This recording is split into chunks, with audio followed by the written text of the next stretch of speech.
David Michôd I knew for a long time. And David Michôd was a guy who wrote for a film magazine, and Davey wanted to make a film, and it was like, oh yeah, whatever, so does, go on. And Davey had, said, I want you to play this character, and it's like, whatever. The good thing about, being around and being basically a pessimist is you get proved wrong a lot. And I love being wrong about stuff. Animal Kingdom is, without question, the most career-wise important film that I ever made. I mean, without Animal Kingdom, you don't give a fuck about me without that film, because none of the rest of the stuff happened. Three Films and a Podcast has no claim of ownership on any film footage used in this episode. All film footage is owned in its entirety by the copyright holders and is used solely with the intent of film criticism, commentary, and education under fair use law. And just like every car in Too Fast, Too Furious, this podcast contains spoilers. Enjoy.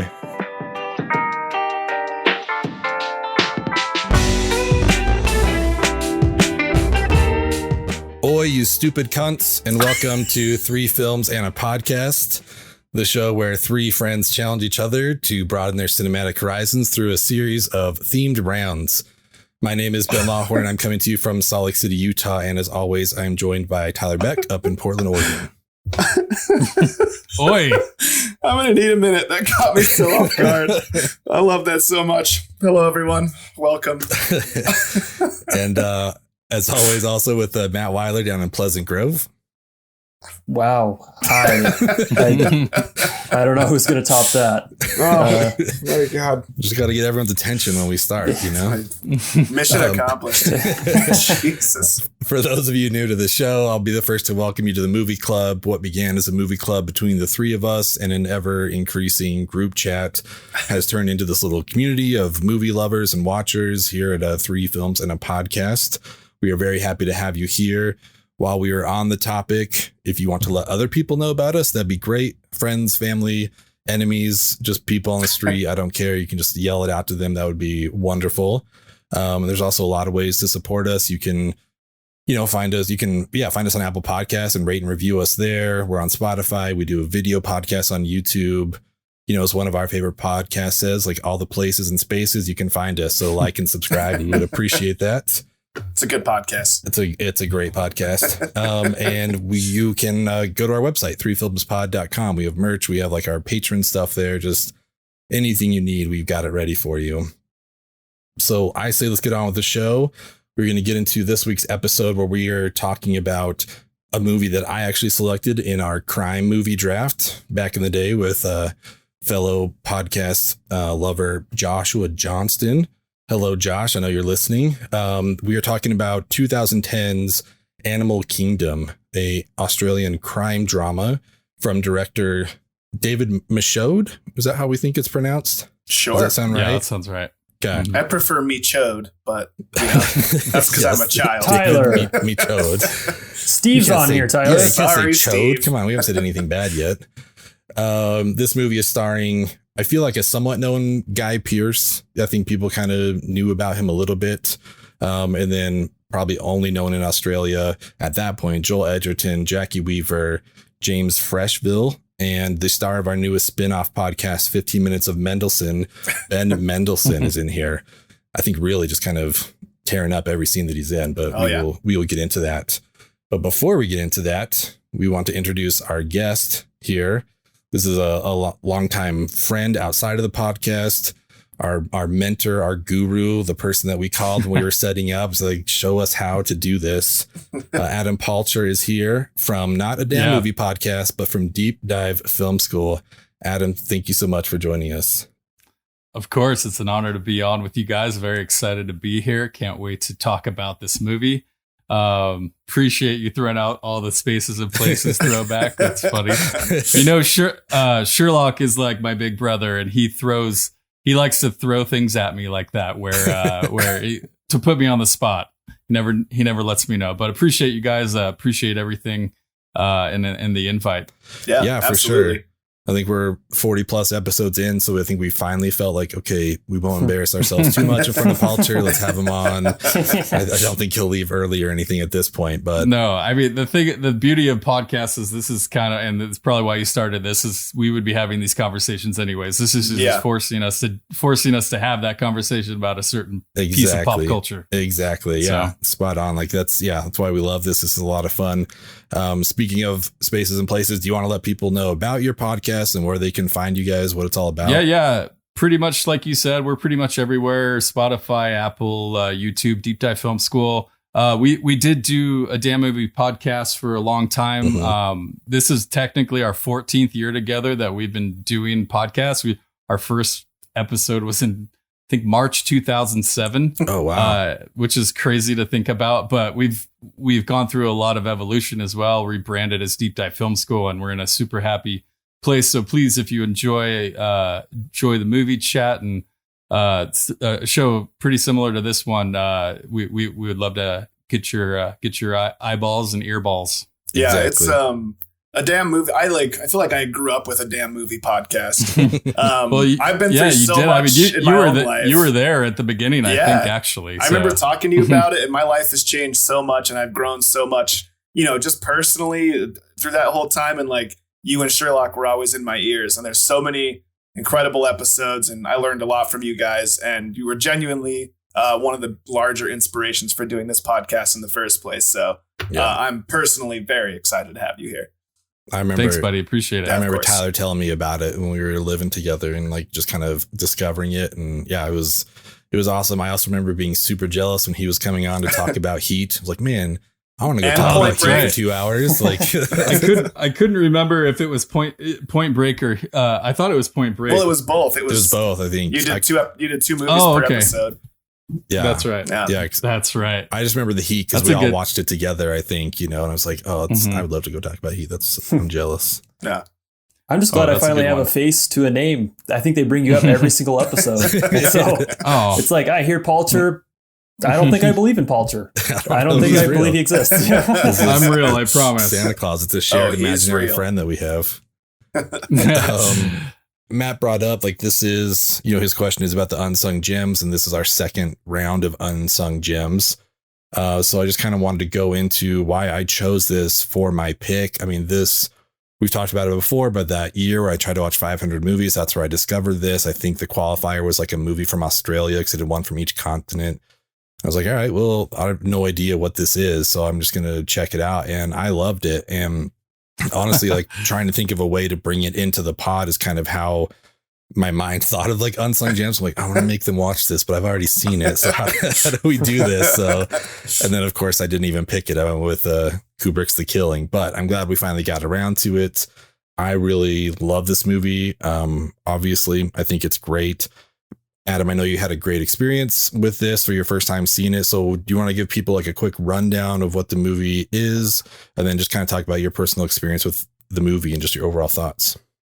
Yeah. Well, if you read my Blu-ray, it says it's the Australian Goodfellas. So I don't know if you want to believe that or not. This is actually, I could see where they're coming from a little bit. Mm-hmm. I actually say it's maybe actually a little more effective than Goodfellas. Goodfellas is a great time, right? Yeah. And it's done well and everything, and it's super stylized.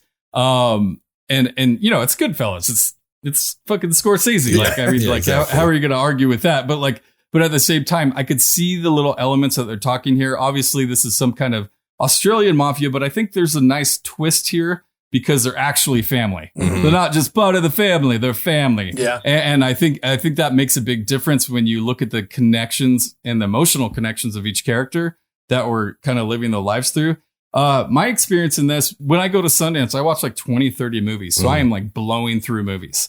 And a lot of times you're just like, okay, what's next? Yeah. What's next? And sometimes there's like way too much heavy stuff. I mean, Sundance is known for heavy stuff, but like sometimes you're like, I need like a dick joke so bad.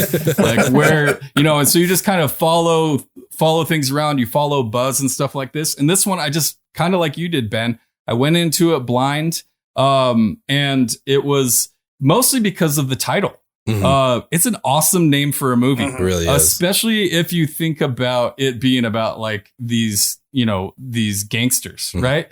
And so I kind of went into it blind, didn't know anyone other than Guy Pearce, like you said at the beginning there. And it's funny because he's on the front cover and the poster and everything, but he's really not the main character in the movie. He's just kind of Australian.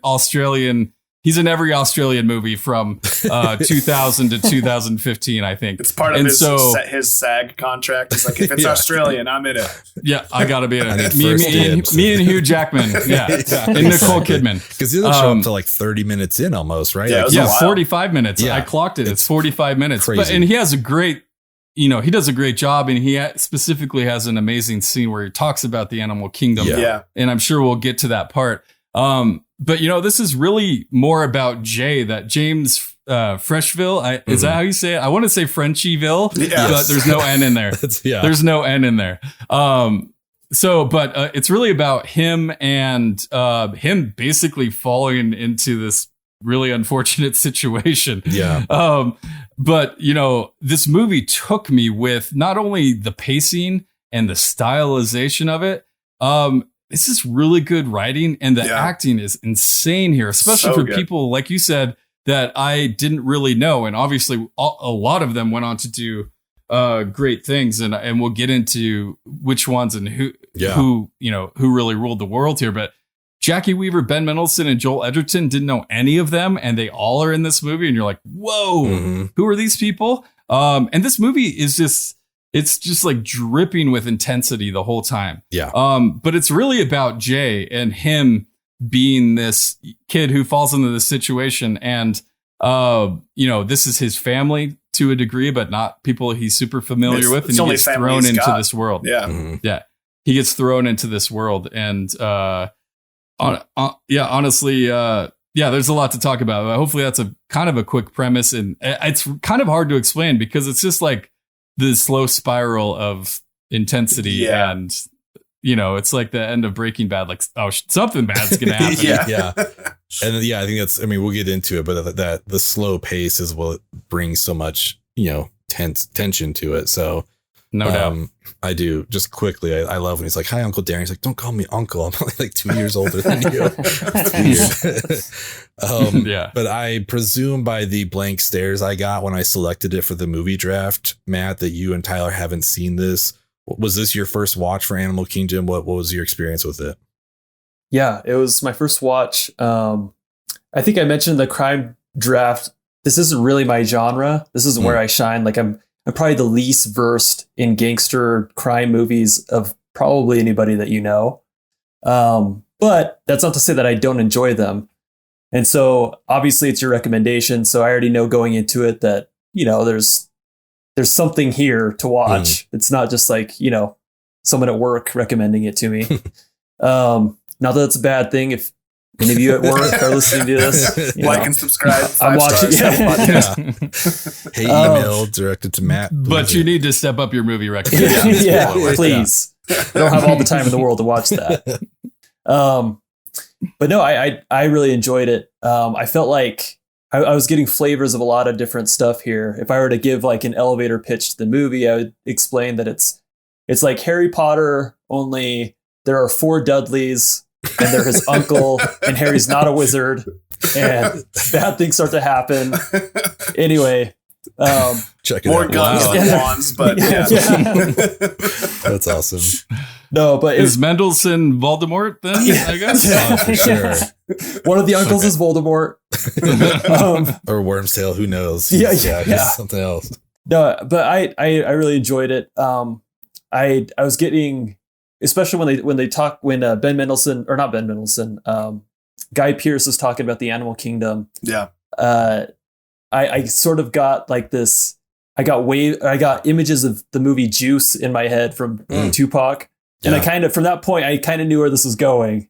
And so it was also just interesting seeing that going. But yeah, like Palcher mentioned, the intensity was very much like the Safdie brothers, take. Sure, I could see that. Especially with like Good Time, the way that sort of unravels, and just unfortunate thing after unfortunate thing, and having to adapt on the fly. And like as an audience, you're just like, I have no idea where this is going to go next. So It's a great ride to go on, I think, for the first time. Honestly, even as a rewatch, I had a blast. Yeah. Me too. The last time I rewatched this was probably 10 years ago, so it was a great to revisit. Nice. Yeah. Well, the last time I rewatched it was this afternoon because the first time I watched it was sometime last week with my neighbor, and he's a very generous man. And he let me share some of his Portland's finest during the opening credits. And I mean, it made for a great viewing experience, but as for the memory of the movie, it was pretty much non-existent. So I needed to rewatch before we did this, and I'm glad that I did. And I wrote down my Letterboxd review after I watched it the first time that, you know, I couldn't really remember, but it sort of felt like a mix of Training Day and Scorsese with like just like a little bit of Boondock Saints thrown in there. And then all with Australian accents. So for me, it was a hell of a recipe, and I had a ton of fun watching, albeit like maybe a little bit too much fun. But you know, I'm glad that I got around to watching it a little bit more lucid. And after watching today, I wasn't quite so sure about my the Scorsese line in my review, but to hear that they say it's the Australian Goodfellas is somewhat validating. So I feel a little bit better about that. But yeah, man, this was a blast. Ben, you've talked about this for a while. I've been looking forward to this, like looking at the schedule, knowing when, you know, that we were going to be watching this soon. And not that I didn't enjoy everything we watched before this, but there was certainly times where I'm like, I want to watch Animal Kingdom. I don't want to watch, you know, whatever movie. But yeah, I'm definitely glad we finally got around to it. It was a blast, ton of fun. Cool. I'm glad. Yeah, there's definitely, I felt this like kind of a weird pressure of like, I've talked about this so much, you know, you don't want to build it up where it's like, you guys, it's great, but it's also just like, I keep talking about it for a reason. Like, I really love this movie, but yeah, let's just get into it. I kind of want to talk quickly, you know, for people who are listening or watching and may not be familiar with some of the names we've gone over. Like we said, when this came out, I feel like there's just one person known in America. That was Guy Pearce. Like the whole cast is bringing it. You would know Guy Pearce from, you know, Palcher's Sundance Experience, Memento, which is a great movie. Also in LA Confidential, Hurt Locker. So, and which he's in one of the Iron Mans, isn't he? Iron Man 3. Pepper, Killian? you look great. You look really great. God, you look great. I can't. And please, call me Aldrich. You were supposed to be issued a security badge? Happy is okay. Yes. We're good. You sure? Yes. Stand down. I'm gonna linger Thank right you. here. Okay. 3. So Ethan, Yes, exactly. Ethan, if you're listening, Iron Man 3, he's the bad guy. That's where you know this guy from, Ethan. But now we have other people who we know now, like Joel Edgerton, who's done more than just be Uncle Owen in the prequels. You know, he was in 0-30, The Gift, Warrior, another great Brothers movie. Jacki Weaver, who was in Stoker, Silver Linings Playbook, and one of my favorites of The Disaster Artist. I think she's just great in that. And then Ben Mendelsohn, who, like, I mean, you know him from Dark Knight Rises, Rogue One. We just talked about Ready Player One, and honestly, like another unsung gem, I think, Mississippi Grind, which is a really, I feel like, underrated movie, but that's a great one. Mendelsohn gives a fucking great performance in that. Wait, what's that movie? Have I seen that movie? Him and Ryan Reynolds. I have seen that movie. Yeah, it's a good. I saw that. Yeah, it was good. Like Mendelsohn essentially just has like a gambling debts and addiction, you know, and Reynolds is kind of just like taking him on a road trip. It's a really weird buddy road trip. Yeah, I'm a sucker for it's depressing movies. as hell. Yeah, it's really a depressing buddy movie. Yeah, Mendelsohn's definitely the one who pretty much went on to do a ton of shit. Yeah. Jacki Weaver is amazing. She's amazing for sure. And Edgerton went on to do amazing stuff too. And he's always good. I love him. But Mendelsohn, like he's the one bringing it in this movie, not only just from his performance, but like there's a reason that he went on to do a ton of stuff. Right. Yeah. So to me, he's the one. I mean, obviously, I'm sure probably you guys agree as well that he's the one who's just like, whoa, where did that come from? Yeah. So you'd say he won the movie? It gets dark. I don't know. I mean, there's some part of me wants to give Jacki Weaver some love here because she's got some underlying things happening here. Hey, Randall, before you go on, this boy who's currently being looked after, tell me if you agree with this. This boy who's being looked after, He knows who you are. And you know how these things go. They're going to ask him all sorts of questions about everything he's ever seen or done. Everyone he's ever met. The whole schmozzle. And you've done some bad things, sweetie. Haven't you? Like for being family, there's some pretty heavy smooching going on. Yeah. Throughout this movie to her sons. Was that not normal? Yeah. That's like, what do you mean? That's how my mom I kisses thought it me. was fine. Yeah. Shout out Dodie, like and subscribe. What's up? But you know, part of you kind of wonders at a point in this movie is like, how much power does she actually have? Right. Like, is she really the one in charge? You know, because you have a variety of brothers here. You mentioned Darren. You have Pope, which is Mendelsohn's character. I think it's Craig, who's kind of he's the speedhead guy who's just always like doesn't know what he wants. He's just all over the place, Just moving. And then Jay gets thrown into all of this, right? And they really do try and portray them as a pretty like loving family to a degree. Obviously there's a lot of shit going on and a lot of like, you know, the cops are sitting outside their house. Like it's not like there's saints or anything For here. sure. So no, I think, it's a great college. I think Jacki Weaver is great. I think it's easy to say Mendelsohn won and you can't really argue that, but Jacki Weaver, like having to tie everything together. I mean, she got like nominated for an Oscar here for her performance, which I think kind of speaks to it. And yeah, it's weird how like small that thing is, just like the prolonged kiss, like on the mouth. But like for some reason, it just makes her like she has these guys like in her just hand, wrapped around you know, her like feet. because she's able to like get a kiss from all of them, no matter what. They just know to like, okay, like mom is calling me, I'm gonna go do that, which is crazy when you just like you raised 4 criminals, like murderers and stuff, like they still respect you. And just the fact that at the end of it, like she's the only one that doesn't go to jail, right? And like when it becomes apparent that she's really the kingpin, she's the one pulling the strings, and they were more of the pawns than she was. You know, it's quite apparent that like she's obviously the one in power here, and her name is Grandma Smurf in this movie. Yeah, I love it. And like we'll get into it later, but this is like loosely based on like a real crime family in Australia. And the woman, Kath Pettingill, has like watched it and she hates Jacki Weaver's performance. And she even called out the long kisses. She's like, that's really weird. No one does that. You know, like, sure, I've murdered people, but no one kisses their child in the mouth that long. It's so strange. Like, she's not wrong. Yeah, she's not wrong. But from a movie going perspective as a director, if you're like, just kiss him just like 3 seconds longer than you normally would. It cranks up that uneasiness that is throughout this movie, right? Because you're like, wait, what's happening? Who are we supposed to like here? It is, it's so effective. Because honestly, if it's like, wait, is that her actual son, or is it like, I don't know here. But Matt, in your eyes, who won this movie for you? I mean, add me to the chorus for Ben Men, man. The Ben Men's chorus. The Ben Men's exactly. I laughed way too hard at that. Good dad joke. Just to echo Palcher, I mean, the roles he landed after seeing that, it makes sense. Seeing the high profile stuff that he's done since. I know. I guess. You said he was in The Dark Knight. I can't remember him in The Dark Knight. Dark Knight Rises. He's the guy who's Bane is like, do you feel in charge? You're hit. On the stock exchange, it didn't work, my friend. And now you have my construction crews going around the city at 24 hours a day. How exactly is that supposed to help my company absorb Wayne's? Leave us. No, you stay here. I'm in charge. Do you feel in charge? Like it's a pretty small role, but like it's a significant, I think, scene in the movie.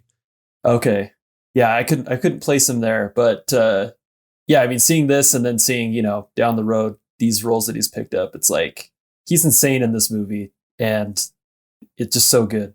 Yeah. I thought it was sort of difficult to pick a winner. I mean, my gut told me that it was Mendelsohn because like I was just glued to the screen in every scene that he was in.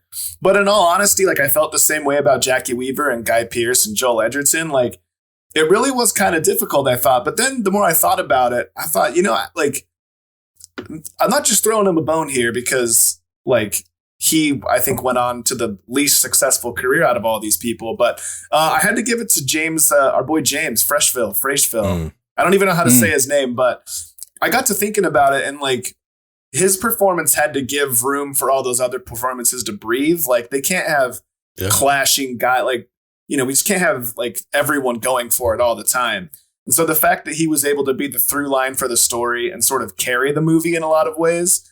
And like, I can't imagine that they would have made a TV series out of this if his performance was bad or if his character was bad. I just felt like his character and his performance was exactly what the movie needed to let everyone else do their thing. So I've got to give it to him. I think he won this. And I think, you know, he just mutters and grunts a few times throughout the movie. But like for only doing that, he does a lot here. Yeah. It's very subtle. Oh, I totally agree. That's a great and brave call out with all these other heavyweights around him. Cause it's really like, that's hard. You got to match all these great, amazing actors. Right. And like, if I'm going to go to one scene in this movie that really took off for me, and the one that I remember striking me at Sundance is this opening scene with him. Where he's watching TV and you're like, whoa, hell of a way to show not only like how unaffected and emotionless this kid is, but like you kind of get like, you think he's just sitting there and someone's sleeping next to him. He's just watching a game show. And then the EMTs come in and, oh no, it's his mom. She's overdosed, but he's kind of like watching, whatever Family Feud or whatever he's watching. I can't remember. I think it's Let's Make a Deal or something. It's like, that's right. That's it's something like that, but it's just like, he gets kind of wrapped up. It's like, oh yeah. And they walk in, they're like, what'd you take? Oh, heroin. You know, it's just like, no thing, but it shows just like how unaffected he is. And you kind of have that through line to Fuzz's point through the whole movie. And those moments where he finally does have a scene of emotion, he's earned it, right? Yeah. Even though like, you're like, this is my main character. How am I supposed to relate to this kid? Like, he's just weird. Yeah. He's quiet. Like, yes. You don't know what's going on. He just seems vacant. I don't know if any of you have seen many Michael Haneke films, but the movie Benny's Video from Michael Haneke, if you're looking for a director to do, highly recommend him. He will blow your mind, but hold on to your butts, as Samuel L. Jackson says. I remember that episode that one, from a damn movie podcast. The Benny's Video. I remember you talking about that a long time ago, and I vowed to never watch any of that shit. Like to me, that's way more of a horror movie than it sounds like terrifying. Some monster chasing you. The way that he does it, but a lot of Benny in that video and how he acts and how he sees the world, I see a lot in Jay here. And I didn't realize this when I watched Animal Kingdom at Sundance, but I'd actually seen David Michôd's short film called Crossbow. And it has a lot. It's maybe 10, 15 minutes. Didn't realize it, but once I realized it after the fact, I highly recommend going to, I think it's on Vimeo or something. You could just go watch it. It's you could see a lot of echoes of what he did here in Animal Kingdom and how he kind of developed his style through just this short film. But highly recommend that if you like that. But overall, the scene that took me was this opening scene. Like, obviously there's tons of amazing scenes and, but like the one that always sticks with me is this opening scene, because it just punches you in the face and says, this is the kind of movie that you're in for. So I hope you're ready. Well, and it like goes right into that next scene where he's calling the grandma, because we don't know really at the beginning. And then he's like, oh yeah, mom OD'd. Sorry, I probably shouldn't have said it like that. You know, it's just like, even that, you know, it's like, yeah, mom's dead. They took her away. It's like, oh shit. Okay. So that's kind of nuts. But he was also as stoic and as like almost like monotone as he was for most of the movie. He is also in my favorite scene from the movie, which also for me has like who won the movie, which is Joel Edgerton. Because, I mean, dude's in here for like, I think it's 23 minutes exactly. I mean, obviously we know this is a spoiler pod from the beginning, but like he's not in there that long. Like we haven't even met Guy Pearce yet, you know, and Joel Edgerton is out of here.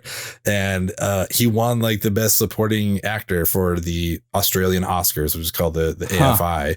I'm like, man, for 23, I feel like that's like Hannibal Lecter level. You know what I mean? Like I don't know how much he was on screen and winning best supporting actor. So a census taker once tried to test me.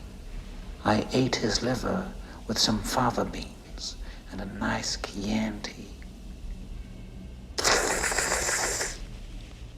And the way that his story ends is like truly shocking. Like it is. This movie starts out with a literal bang. It's pretty incredible. It's nuts. Yeah. Like, I was like, oh, you just missed him. He's like, that's fine. Like, holy shit. It's like, yeah, Barry, like, come on, dude, don't talk about wanting to get out and this is your last job. That's just movie. You're just movie suicide. Yeah. It's like a opening credits of a horror movie and you see a family dog running around like, oh, that dog's dead. Yeah. I need Jamie Kennedy to explain these rules to him. Like, never say he'll be right back. Never say this is your last job. Yeah. Like, yeah. He wants to get out. Oh, that's, yeah. But like the way they approached it in this movie though is totally shocking. And like, you're like, oh, especially after the fact that you're like, what he went on to be as an actor. And like he was kind of the main guy in plenty of films. So the fact that they did the Hitchcock and just boom, right away, took him out. Threw it in there. Because they've let it up the whole time that like it's Pope that they're after. So you just assume everyone else is fine because they only want Pope. But then that's also just like it takes you out. But my favorite scene involves Baz and Jay. And it's like when they're in the bathroom together and Jay's leaving, he's like, are you going to wash your hands? And he just kind of looks at him. He's like, your hands go anywhere near your ass or your cock. You wash them after. Jeez, come on. Bit of soap. Yeah, get a lather going. Rinse. Oh, that's enough. Let's stick them under there. It's a weirdly tender scene because you kind of realize how little, if any, parenting Jay has ever had. Oh, he's got nothing, man. Yeah, I mean, at this point, he literally has nothing. But like even leading up to that, like if he's used to his mom like ODing while he just watches TV or something like that, like talk about being like a latchkey kid. Like that's the worst. You know, it's like, I don't know, my mom's OD'd, so I'm just gonna go home and watch TV. And so that scene though, where he walks him through, he's like, all right, rinse, you know, all that kind of stuff. Like, man, this is a weirdly tender moment that could be played a lot differently. You know, it could have come across like a lot of weird ways, but for me, it just kind of came off as like, cool, Baz is here. He's going to like take him under his wing, help him out. He understands he didn't want to be in this position, but here he is. And yeah, I don't know. I love that scene. I think that plays out really well. And Joel Edgerton just kind of took this one for me. Yeah. Piggybacking off of the fact that, you know, he's just in this terrible situation. It makes me think of my favorite line from the movie. It comes from the opening monologue.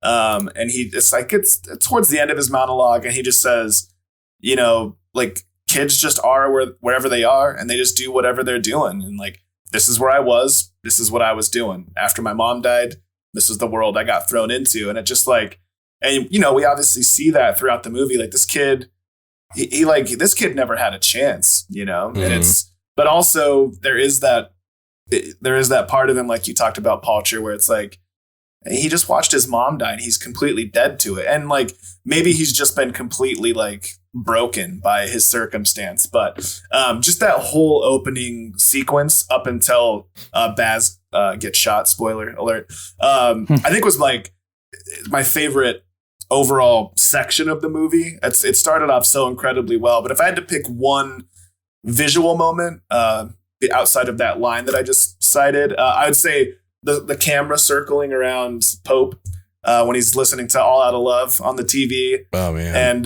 that's just like, it's right after Baz gets shot. And it's just, I don't know, man. It's like Mendelsohn, like, I love you, bud, but he just has the weirdest looking face. And like the way that it was, he's a great bad guy. Yeah. Just like the blank look in his eyes and the music and just, I don't know, man. It's just a really beautiful little moment. I just loved it. How many times have you seen a movie where he's not the bad guy? Yeah. I mean, like that's how he got a career, is from this movie and seeing this, right? And, yeah. And this movie has a weird like thing where it slowly ticks off all the good people. So all that's left is the crazies. And so by the end, you're just like, what? Why? You know, it's just, you don't know who to love or who to even root for. That's true. Oh, and shout out to when, oh shoot, what's his name? Craig. What's the speed junkie guy? Yeah, Craig. When he's buying his shotgun and he's shooting at the silo, It's like, will you just not stop shooting my style? It's fucked. It's falling over. Yeah, he's an awesome character, but he's definitely the most lost out of all of them. I mean, I don't know. That's hard to say, actually, now that I say it out loud. I mean, some people are just better at hiding it. Completely off the reservation, man. Like, they lost the map for that guy. No doubt. His presence throughout this movie is the most haunting thing for sure. Like, even the first time you see him, he's like sneaking in, like in the shadows, right? Yeah. Like, and he's like scares Jay and like, oh, hey, you remember me? Like, he doesn't even, he's just, I know he's like hiding from the cops, but at the same time, it's just like, and then of course, like, you just see that look in his eyes, his intentions with Jay's girlfriends, and just like how he acts around people. And he's obviously trying to manipulate them, but he's also stoned out of his mind. Yeah. So I don't know, just uneasiness through this whole movie again. Not to derail the topic too much, but that's one of my favorite things that this movie does is, like with Pope specifically, there's a moment where Grandma Smurf says, like, maybe you should get back on your pills. And they don't address it ever again. And like the little long kisses, there's so many weird little elements and tiny little layers that you just kind of see, and then they don't address ever again, and it doesn't matter, but it adds like that depth to what you're watching in these characters. And I think that's probably one of my favorite things this movie does, is just giving us all those like context clues. And, just like this guy, maybe if this guy had some meds, he'd be fine. You know what I mean? Like maybe none of this would be happening. Who knows? But it's a pretty vague movie, right? Like it really leaves you to figure out emotionally what is important. And that's kind of hard to do in a movie, but that's kind of an attribute to the writing and definitely the acting. Yeah, for sure. How about you, Matt? Did you have a favorite scene or line or anything like that from this? Yeah, I mean, the two that stand out have already been mentioned. The bathroom scene that was super memorable, and the all out of love scene. And I think those are two scenes that like make unsung gems like these just shine. Like they're ones that you'll just remember when you think of this movie. And so those stood out to me, Yeah. Cool scene. I thought your Safdie brothers comparison is really solid. Actually, there's the same kind of like uneasiness in those characters where like it just keeps getting worse and worse. I think that's a pretty right on comparison to kind of the feeling that you get from a movie, which it's not something that you're going to be like, oh, we need to watch Animal Kingdom right now. Like, it's not something that you think to pop in, but when you watch it, you're so glad you did. And like, as a movie goer, you just want to go to some different place, right? And this movie does such a good job taking you to a place that you're not familiar with, right? And you don't know. Like, I mean, I don't know you guys. I know, Matt, I don't know you that well. I don't know if you're an Australian gangster. Yeah. Watch yourself, Palcher. But I think that's what I think that kind of ties into what I was saying about all the subtle layers. Cause like it is vague, but it's also very specific. Like just those little bits of details, like they don't need to tell us anymore, but we get a sense of exactly what we're dealing with here, just with these little bits of detail thrown in. So it's like, it's vague, but it is very pointed in that way too. Like you pretty much know what's going on here, even though you don't really have any answers. And to your point earlier, Fuzz, like, he's someone who obviously has had no parenting, to everyone's point of like, he doesn't even know to wash his hands after he goes to the bathroom. And he gets into, he just doesn't do a lot of smart things to help the situation either. Right. Like he goes and talks to the cops and then just goes, hangs out at his girlfriend's place. Like you're obviously not reading the room. Like these guys are the cops are sitting outside. Like we need to, what did you say to the cop? Like, he just doesn't do a lot of smart things. Well, and the cops are murdering people too. Like, it's there's that. That detail. But running to hide his girlfriend. It's like, they're coming over there. Like, how do they know I was here? Like, you literally don't have a family. Like, where else do they think that you would go? It's like, there's one other house this kid has ever been to. I don't know. I wanted to ride the coattails of the good time conversation. I made some notes about, I was impressed that this was like kind of based on a real family. The Pettingills in Australia, like they were tied to, two of them actually shooting a couple of cops. That scene is taken directly from that. Smurf was, obviously referenced earlier with Kath Pettingill. Just a lot of that kind of stuff. I also was just impressed, as someone who's like taken a couple screenwriting classes and like just really respects the craft and all that kind of stuff. Like Michôd worked on the script for like 8 years, and he says like nothing carried over from his first script to what, was in the end. Like the first script was just called Jay. And he's like, nothing really carried over from that. But, it's just like this evolution for 8 years, which is crazy to see. Writing is rewriting. Yeah, exactly. And it was so good. Like in the behind the scenes, they show like the first script and it's like whatever, like March of 2000, and then this movie came out in 2010. So it's kind of nuts, like the persistence you need. But I'm going to throw all that aside because the thing I'm kind of interested in, we mentioned Good Time, is like, I'm curious, like what this is new to you guys. It's just, what would you pair this with? Like a double feature. I'm ready. I think I know what my answer is. And that's because I want to lighten the mood after, like as great as Good Time is to go with this. Like I can't like that'll just be too much. So this is kind of Step Brothers? What's up? Separate. I mean, that would definitely lighten the mood. But I'm keeping of the vein of kind of like a dysfunctional family and fish out of water here, where someone's coming into the family, going really light here. I'm gonna watch The Family Stone afterwards because I just need to like kind of take it easy, like Jay and Sarah Jessica Parker. They have a lot of similarities, I'm sure. So I'm gonna follow these guys into this dysfunctional family and see how they're dealing with it. I just need something a little bit lighter afterwards. But I think those kind of tie in together, just like this fish out of water experience that we can all relate to. And then, just coming into a family that you may not know. And like Jay didn't really know them at all. So, I'm curious. Again, this was super last minute, but I want to see what you guys say. Fuzz, it sounds like you're ready. You're locked and loaded. You ready to go? Yeah, I'm going to go take a similar route, but in a different way. I wanted to lighten the mood just a little bit. I picture like being at a drive-through. Maybe I'm with my neighbor, so maybe he's sharing his good stuff Portland's with me. finest. Yeah, some of Portland's finest. And I figured after this, I wouldn't mind pairing it with the Boondock Saints. Now, having said that, I used to love that movie, probably way more than it deserves. I think it's more of like a culty, campy thing than I used to give it credit for. And I haven't rewatched it in a long time, but I kind of want like the same thing, but to be able to laugh at it after watching Animal Kingdom. Like we don't have to take it so goddamn serious. There's some troubling things in the Boondock Saints for sure. And it's definitely more for a teenage boy as I'm learning as I get older. But I think it would pair well. So is Star Wars. Or let's put on Star Wars. I don't know. But I just figured, we're in a crime family thing and, we've got cops and bad guys battling it out. And this time we can kind of laugh at it. We don't have to take it so serious. So I'll go with the Boondock Saints. I think that's awesome. How about you, Matt? I mean, you got to lighten the mood. And for anyone listening, we don't push anyone away from any movie. We want you to watch anything and tell us your feelings about them.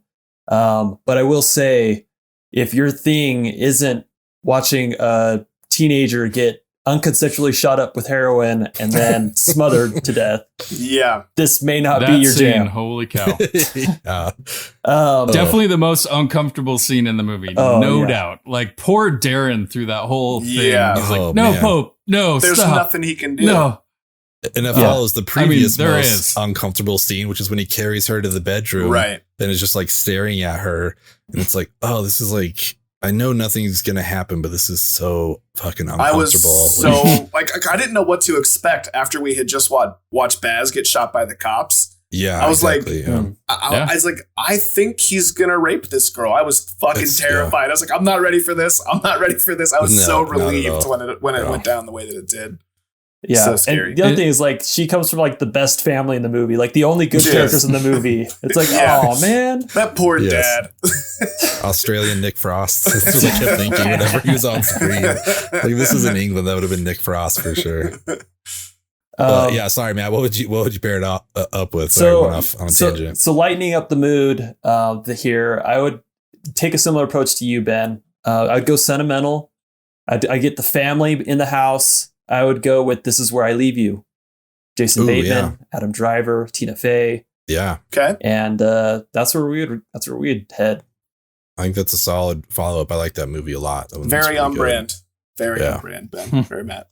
Thank you. All right, Palcher. Let's hear the best double feature here. Oh man. No pressure. Well, I'm not as happy-go-lucky probably as you guys. Just want more. And I like dark and depressing, and More murder. I wanna think about a movie for days afterwards. And I'm probably gonna go with one that you guys probably haven't seen, but it's a David Cronenberg movie called Dead Ringers. This is a movie by Cronenberg, who did like Naked Lunch and Eastern Promises, and he's just kind of just this famous art house wild ass guy. Amazing movies if you can kind of handle it. But Dead Ringers is it's kind of, if you think of like adaptation where Nick Cage plays both brothers, this is actually a very similar thing, and they're twin gynecologists in this movie. Okay. And they get torn apart by a girl, but the drama, the thriller, the suspense of what's happening and what's going on. Again, this is you're in for a ride. But if you watch Animal Kingdom, you can handle this movie for sure. So it's like Harry Potter, but Harry Potter is a gynecologist, has a twin, doesn't have exactly. It's exactly like Harry Potter. So Ron and George are gynecologists, and it's a Poor classic Hermione. American story. Poor I love Hermione. it. Oh, I man. love it. That's so good. Dead Ringers. Love it. That sounds awesome. I mean, we've kind of talked about, some of our favorite scenes in here. I think that final scene is just like really shocking, after everything that happens after Jay. I mean, the way the whole last 20 minutes transpires, I think it's even meant to leave us kind of confused about how everything's playing out. Because it just seems like Jay is just talking to everybody. And it's like, well, wait, like I can't tell what's going to happen here. Which sides is he playing, right? Yeah. Like you don't know. And like I forgot how the movie ended, and like how shocking the ending actually is of what he gets, because again, he's a character who hasn't really made many good decisions in this movie. And so you're following him. And honestly, this movie feels like it ends like 3 times. Like you think, like you get the slow motion, and you get like the amazing music. The music here is awesome. Whoever did the music here is great throughout. It's so good. And but you just kind of feel like it keeps ending. And boy, they put a stamp on that final ending for sure. They really did. They really did. I thought it was crazy great. fucking world. Yes, it is. Oh, man, what a way to go out, And yeah, it's just like, as it all was happening, I'm just like, wait, I still don't know. Like, was Guy Pearce in on it? Like, even his final line, like, did you find where you fit? Like in the chain, within the family. Like, it was a great line. But we leave the movie obviously kind of with Jay hugging Smurf and just kind of realizing like, oh, and he like looks out to Darren like, okay, this dude's Darren's face like is the pinnacle of the movie for me. Like him just not knowing what to think, because he obviously hated Pope. Yes. For multiple reasons, probably for the same reasons that Jay did. He just didn't have the balls enough to shoot him. Yeah. Right. Like, and so he's probably happy, sad. And Pope's there cooking burgers or whatever in the backyard, like nothing ever happened. Like he didn't just like from Darren's perspective, who's scarier? Like Pope, who like is like shows his cards at all times, and even though he's kind of a hard guy to read, like you literally can't read Jay. You know what I mean? Like he's like a blank wall. So it's like I would be way more afraid of Jay being in charge. He's the Joker of the movie, right? He's the one. It's the Joker mentality of like, I just want to watch the world burn. I don't really care. Like you can't. It's that unpredictable character that is, because they don't care. You don't know what's going to happen. Right. Yeah. I'm an agent of chaos. Oh, and you know the thing about chaos? It's fair. Exactly. And obviously you're talking about Jared Leto's Joker. So just so everyone knows the frame of reference here. Best Joker. Adam's Suicide Squad. Joker, Jared Leto. Suicide Squad for sure. Yeah.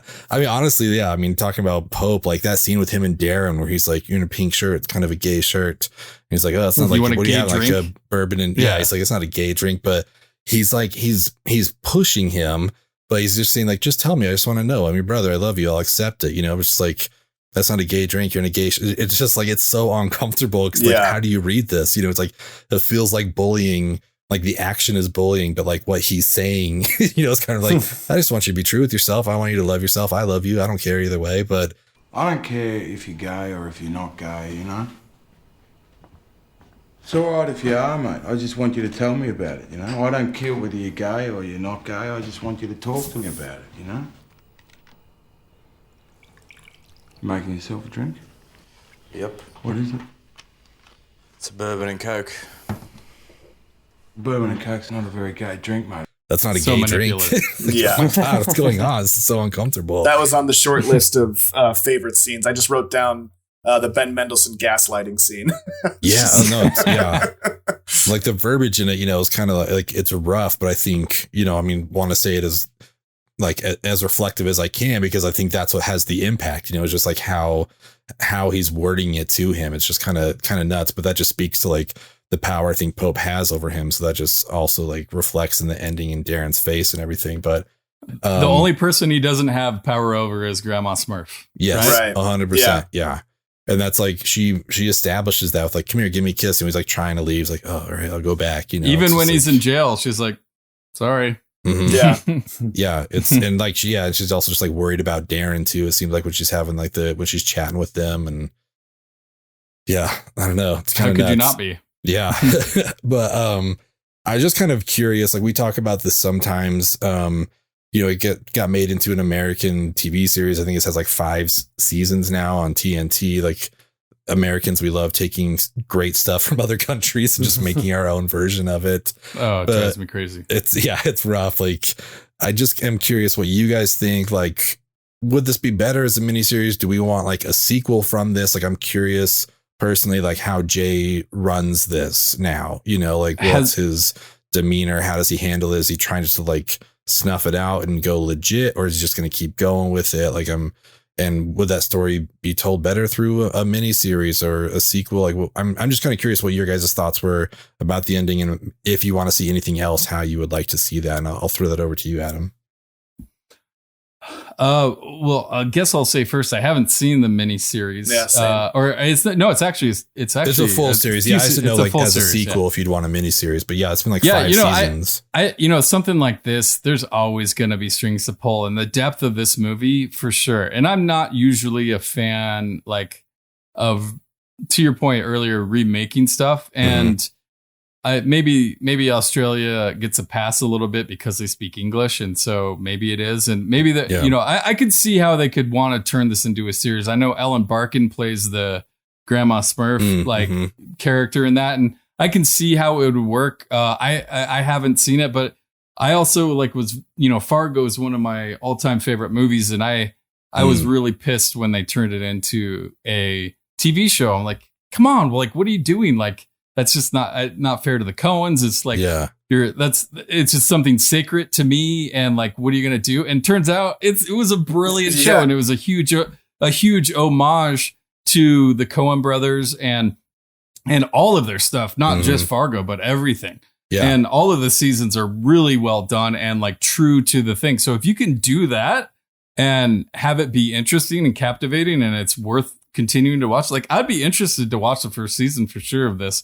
I could see it going on. I don't know anything about where the story goes. Like, is Jay in charge now? Like, I don't know. That's a good question. Could be like 5 people involved, and now there's just 2 left, you know, and Jay, who hasn't had any leadership role at all, and Darren, who kind of seemed like the lowest tiered member, you know, out of everybody. So it's like, what do you do from here? Are you like recruiting, or how does it go? Matt, what are your thoughts? What would you want to see going forward, if anything? I mean, I think over the last decade, this type of movie, this genre has just thrived so well as a TV series. Yeah. With like Breaking Bad and stuff, like there's a perfect like recipe for it. I think this was done perfectly fine as a movie. Like it wouldn't be better, I should say, as a series. But I think it absolutely could be if there were a sequel. I mean, if you're continuing the story, I think it functions better as a series. I don't know, like the story that they told, like a movie was a perfect way to do it. I don't know if there's a perfect sequel way to do that in movie format. I don't know what direction they take. Oh yeah, go ahead. I agree. If this was all it ever was, I would be totally fine with that. I think they did a great job doing it in one bang. If they, I don't know. Also, I think TV in the way it's shot over this last decade, to your point, is TV's basically turned into just like 8-hour movies or 12-hour movies or something like that. I like the production value was always kind of the separator. Right. And that's off the charts now. You can do anything you want. I mean, look at Game of Thrones or whatever. Like, I mean, that's looks like Lord of the Rings, right? Like, I mean, so like you can do pretty much anything these days. And so I get why someone would, but I agree with you. It's got that recipe. I mean, you know, Sopranos ran for what, 8 seasons, 7 seasons? Yeah.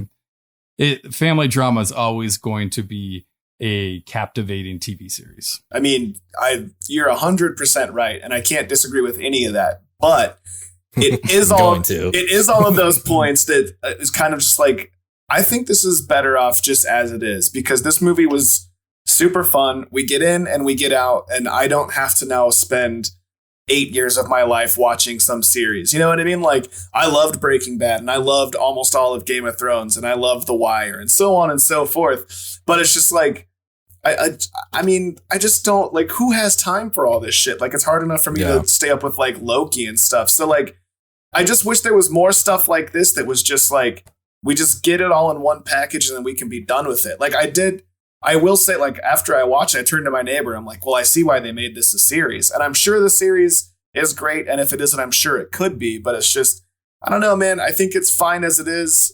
I think we know how the story ends if he stays a crook. They even say it multiple times in the movie that a crook's luck always runs out in the end. So it's like, why do I need to spend 8 years to find out that they just lose in the end? You know what I mean? Yeah. Yeah, I'm going to say that Hollywood, if there's any money to make, they will remake it. So watch out.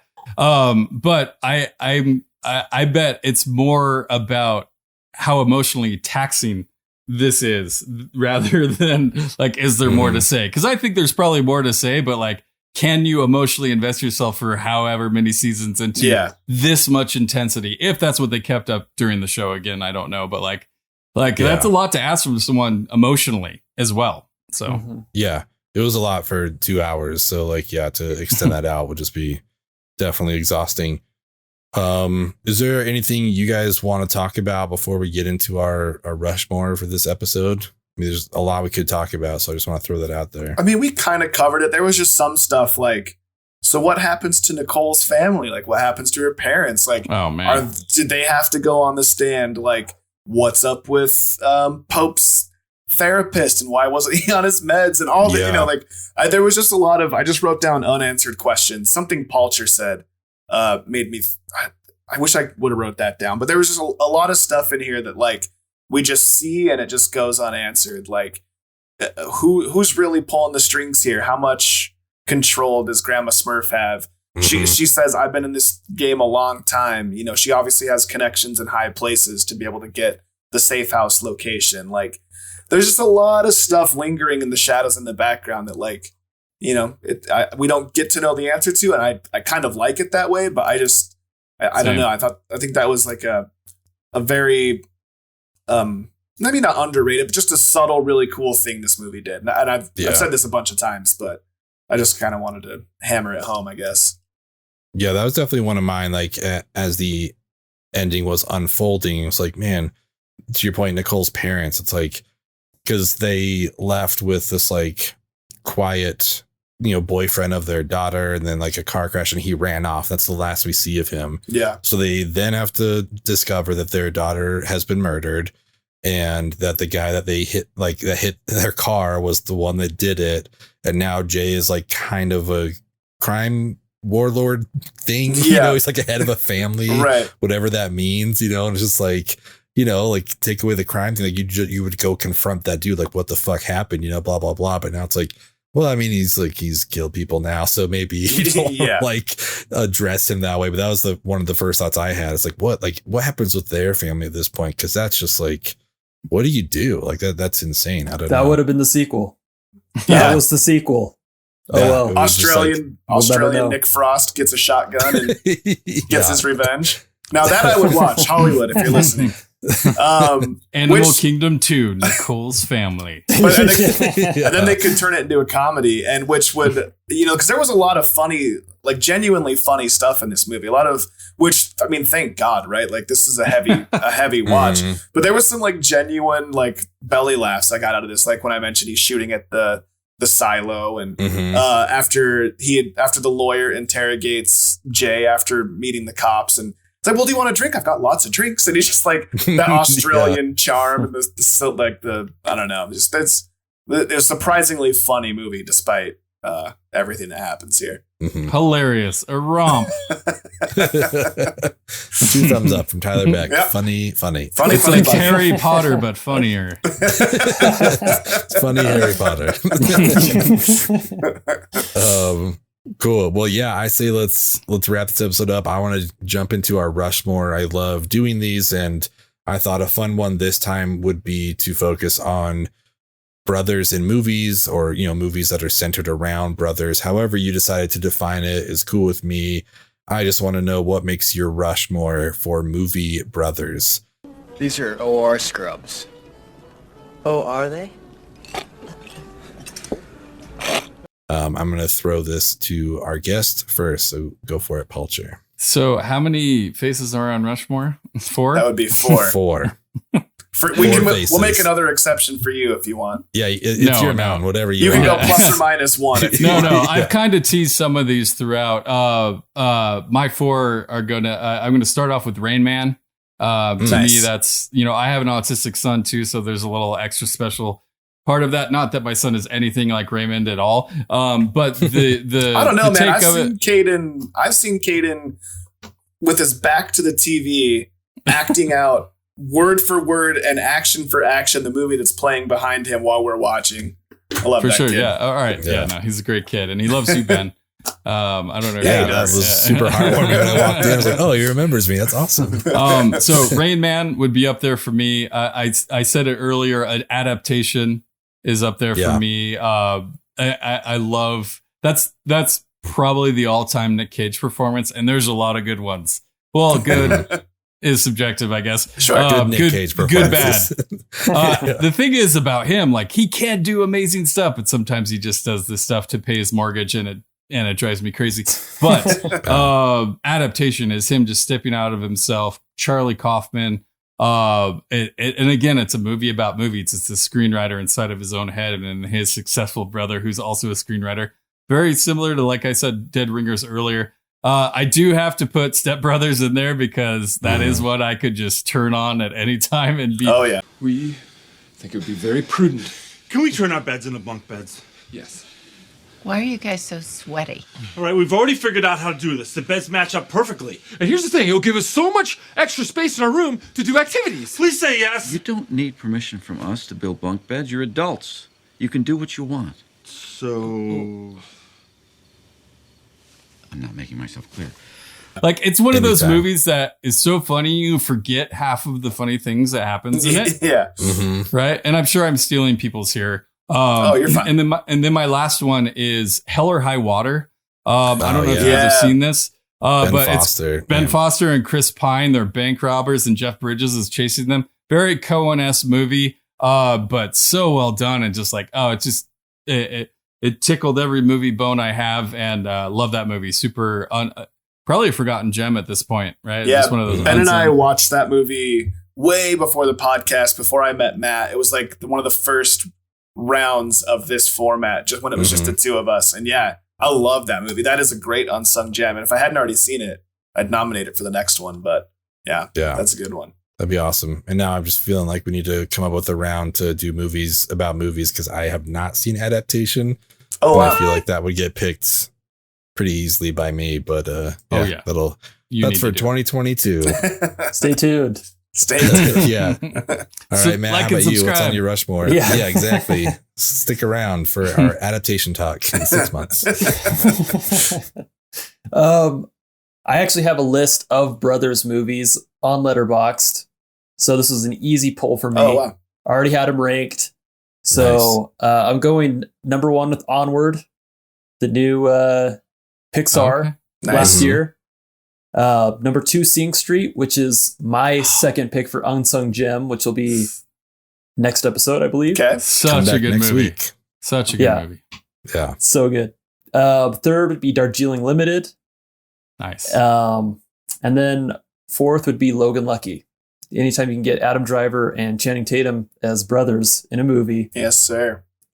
It's going to be You great. got to do it. Man, I got to watch that movie. And Daniel Craig, I mean, yeah, he's so good in that. The new set pictures from the next Knives Out, he's looking dapper. He's looking good. Oh man, I need to check those out. All right, Fuzz.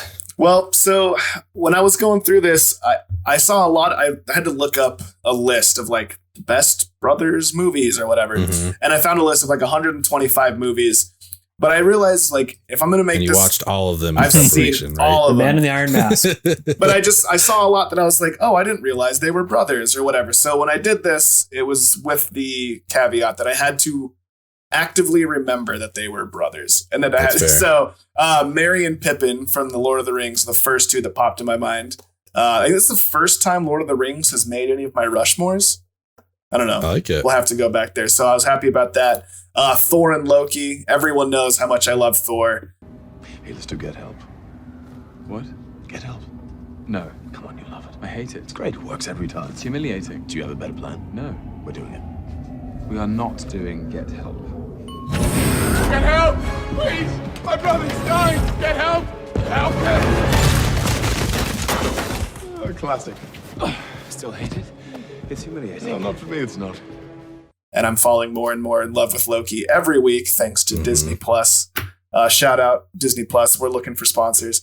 I'm going to take Step Brothers. That's going to be on a few of our lists. I can't say much more about it than Palcher did. And I had American History X, but that was also sort of one that was like... That's a good one.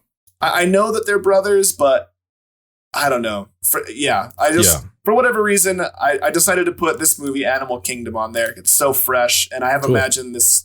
I imagine this is going to be in my mind for a while, and it's going to be at the top of my list of movies for a long time to come. So yeah, that'll round it out. Yeah, I think those are all solid picks. I'm gonna hop on that Step Brothers train. It's hard to beat that movie if you ever just want something funny. Like, it's such an easy watch to throw on. Speaking of easy watches, Good Time. We've talked about that. Safdie Brothers. That one was like, it's the thing I tell people about, like when they heard about R-Pat's getting the Batman role. Like, oh, Twilight dude. Like, listen, watch Good Time, then let me know how you feel about him. Because I think he's gonna be great. He's gonna be so good. I was sold on Bob after Tenet, and you're like, dude, have you seen Good Time? Like, why are you surprised? And I'm like, I haven't seen Good Time. And then I saw Good Time. I'm like, there it is. I totally agree with you. I'm actually very excited about him playing Batman. And like, do we need another Batman? No, we don't. No. We don't. No. But I'll take it. If you're going to make it, I said that about the Joker, and I fucking love that movie. Yeah. So you did like Joker. I loved it. Loved it. Wow. I love Joaquin it. Joker. Yes. All right. No, Jared Leto. Okay. Cool. Yeah. We all love that. Yeah. Okay. Caesar Romero. That was my favorite Joker. Yeah, I am gonna throw American History X on mine. I think I agree with you. Like, it's kind of, when I saw it on some list, I'm like, oh yeah, that I mean, it makes sense. That's the brothers, and it's like the redemption story and all of that. So I like that one. I think it's a great, like, shows the family bond no matter what people are going through, that's still there. So yeah, I mean, I like that a lot. The brotherhood of it is like a huge part of the movie. It's the crux of the story. But I just always think of only Edward Norton. So I was like, the fact that they're brothers, while it's incredibly important to the movie, I was just like, it's just one's less of a Nazi than the other one. Yeah, just a little bit. Just a little bit less. Switch it around until it's too late. Yeah, I mean, it's definitely Norton's like motivator is his brother, but yeah, it's a Norton, movie. It's it's all about him. It's his vehicle. I was going to make a joke earlier about this being a Ben Mendelsohn vehicle and call it the Popemobile. Hey. That's what this movie was going to be. I wish you would have. I got it in. Didn't think I was going to. I was kind of torn on this last one. I really love Before the Devil Knows You're Dead. Philip Seymour Hoffman, Ethan Hawke. Like, it's a great movie. It's so good. and I'm going to keep that on my Rushmore, but I am just going to like throw out there for Joel Edgerton. Warrior is great. Him and Tom Hardy, they play like MMA fighters, like who have to go against each other. It is such a good movie. It really was a toss up between these two, but we've already got, you know, Joel covered on this episode. So I'm going to keep Before the Devil Knows You're Dead on here. Another fun movie. Those are two great choices. It's great. Those are two great choices. Warrior is a totally underrated, not only sports movie, but brother movie. And I surprisingly get wrapped up. And maybe it's Tom Hardy's like badassness in the movie. And Nick Nolte's amazing in that movie. But we just recently reviewed on Deep Dive Film School, Before the Devil Knows You're Dead. Sidney Lumet is one of like the all-timers to me. And good. That movie, like, as we were talking about it, we kept referencing movies that are like just these epic, amazing, like all-timer kind of movies. And we kept referencing all this stuff. So like, it is a heavy watch. There's some heavy shit going on. And honestly, there's some similarities here, except you throw in like, it's more like a Bottle Rocket if it was really fucked up or something like that, where they're just where they're just like bad criminals. But it's super heavy. Anyways, I'm with you. Those are two great ones that I had to leave off mine. Yeah, I love that episode because like Lumet, like obviously being in film school, they have you read that book, but 12 Angry Men is for me, like pound for pound, one of the best movies ever. Just like a one location movie. Dog it's so Day strong. Afternoon. Dog Day Afternoon. Oh, like, yeah, if you want like a great performance, that's the movie. So yeah, that would round out mine, but great picks all around. Maybe we'll do Lumet round. I think that'd be fun to yeah, we need to, because your boy on this side of the mic is shockingly unfamiliar with Mr. Lumet. he's fantastic. Got he's a lot good. To learn, Fuzz. That's why we did the podcast, Palcher. That's why we're here. Yeah, I'm surprised you left Orange County off your list.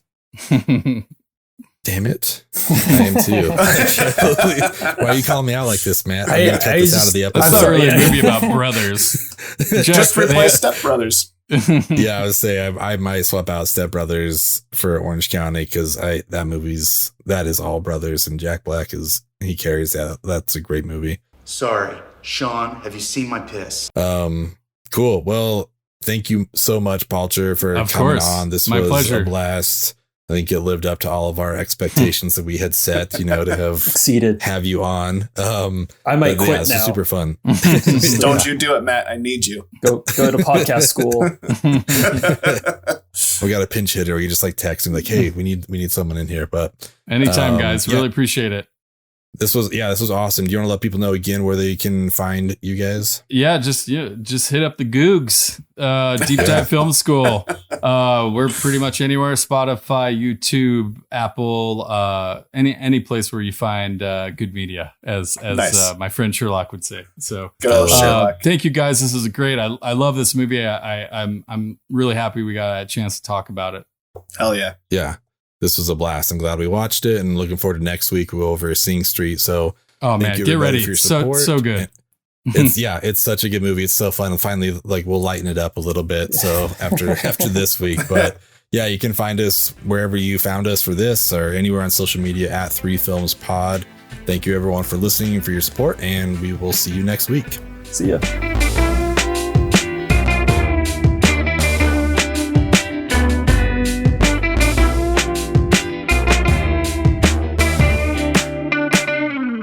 Tommy, it sounds funny saying this, but my son is going to be your new brother.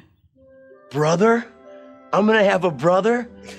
I've always dreamed about having a brother.